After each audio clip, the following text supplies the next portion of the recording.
বীরভূম জেলার বোলপুর কঙ্কালীতলা গ্রাম পঞ্চায়েতের অধীন ডাঙ্গাপাড়ায় সাত সকালে একটি মৃতদেহ উদ্ধার হয়। মৃতদেহটি পুকুরের জলে পড়ে থাকতে দেখা যায়। এলাকায় কিছুটা চাঞ্চল্য সৃষ্টি হয়। স্থানীয় সূত্রের খবর, সকালে পুকুরের জলে এক ব্যক্তির মৃতদেহ পড়ে থাকতে দেখেন বাসিন্দারা। সঙ্গে সঙ্গে এলাকায় চাঞ্চল্য ছড়িয়ে পড়ে। কিভাবে জলে ডুবে মারা গিয়েছেন সেটাই এখন তদন্তের বিষয়। মৃতদেহ উদ্ধারের জন্য শান্তিনিকেতন থানায় খবর দেওয়া হয়।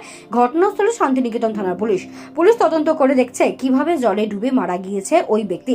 অন্য কোনো কারণ আছে কিনা তাও খতিয়ে দেখছেন তিনি। পিস মারতে গেছিলাম, দিয়ে ওখানে মাঠে খবর পেলাম, দিয়ে বলছে ওখানে একটা লোক জলে ডুবে মরে গেছে।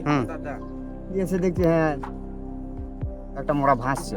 আচ্ছা, কি নাম যে মারা গেছে? না, মারা গেছে মুখ চেনা যাচ্ছে না, তো কি করে বলবো? আচ্ছা। আন্দাজ তো বলা যাবে না। আচ্ছা, যে কখন শুনতে পারলে? এই তো একটু আগে। একটু আগে? ওই মোটামুটি 10-15 মিনিট হবে। আচ্ছা, দিয়ে এসে দেখছি হ্যাঁ ভাসছে। তোমার নাম কি? আমার নাম মাইমুন। বাড়ি? এই তো মোল্লা।